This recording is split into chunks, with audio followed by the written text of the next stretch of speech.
with the help of him, they identified several people who are gay, married gay men or gay men, and they went to their houses at the middle of the night, and they arrested them in the night from the house, saying that we are slapping Section 377. They arrested, I think, 23 people, which is one of the largest arrests under Section 377. And in the house, of course, the person had not disclosed his sexuality, but it was told because they went with the media.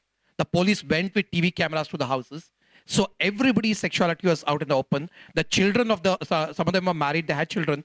And in the school, the teachers threw the children out of the school. So, I mean, and this was I think in November 2013, before even the Supreme Court gave the judgment. So law has been kind of misused in various ways. I mean, not just sexual, but like they would use a lot.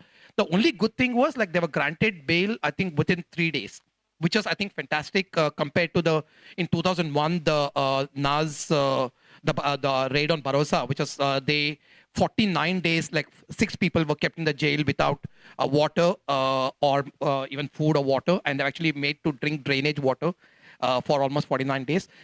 So things have changed, but things are still, I mean, I feel a lot needs to be changed, a bit bleak from, I mean, at least I'm feeling that, I don't know. So in fact, like what I'll do is, like, I know we are running a bit of short of time, though I would like to talk more. I would actually like to open up for some couple of questions, and then we will have some closing comments and come back again. Yeah. Please keep the questions brief as much as possible so that the respondents can have more time. Who's there?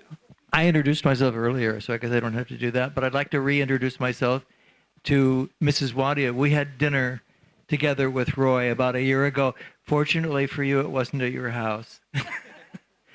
And Ashok, you were saying that there hasn't been much prosecution actually under 377, but I think I've noticed something in newspapers.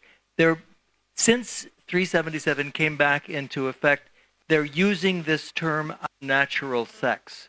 Again, there was an article about someone, the incident apparently happened a year or two ago, but this guy now has brought a case against someone for unnatural sex.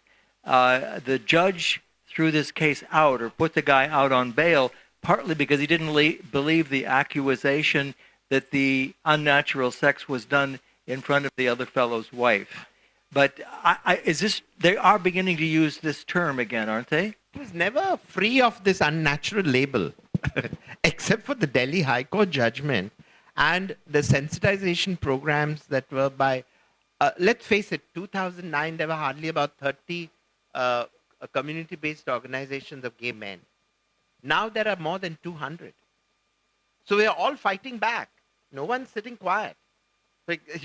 So the moment, just about 4 months ago, a paper in the boondocks of Maharashtra, Aurangabad, near Nagpur, they talked about the gay cruising places. They said there's male prostitution, there all sorts of things, and we decided to send teams of people to sensitize the whole editorial staff.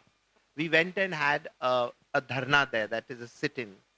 We saw to it, and that paper has now suddenly become very careful in reporting LGBT issues. So each case is being fought bitterly. I'm not saying it's easy, because you saw some of the reactions that he's got from the general public. The attitudes haven't changed so much. It's still unnatural. You see the whole Victorian prudery that we have imbibed, and the very thought that you shouldn't talk of sex. And women don't, you see it still. There is STI clinics for men, sexually transmitted infection clinics for men. But women don't have sexually infected, STI clinics. They go to reproductive tract infections, RTI clinics. If you see the words used, the phraseology used, there's a lot of work to be done on sex, sexuality, gender in this country. I don't say, even before they were using unnatural. If you look at the regional paper, they were still using, anaisargik, which means unnatural sex. They were still using that. And at the same time, you'll have an advice column using chaste Sanskrit, gudametun, anal sex. And so it's a country of paradoxes. Yeah, it's totally this a paradoxical.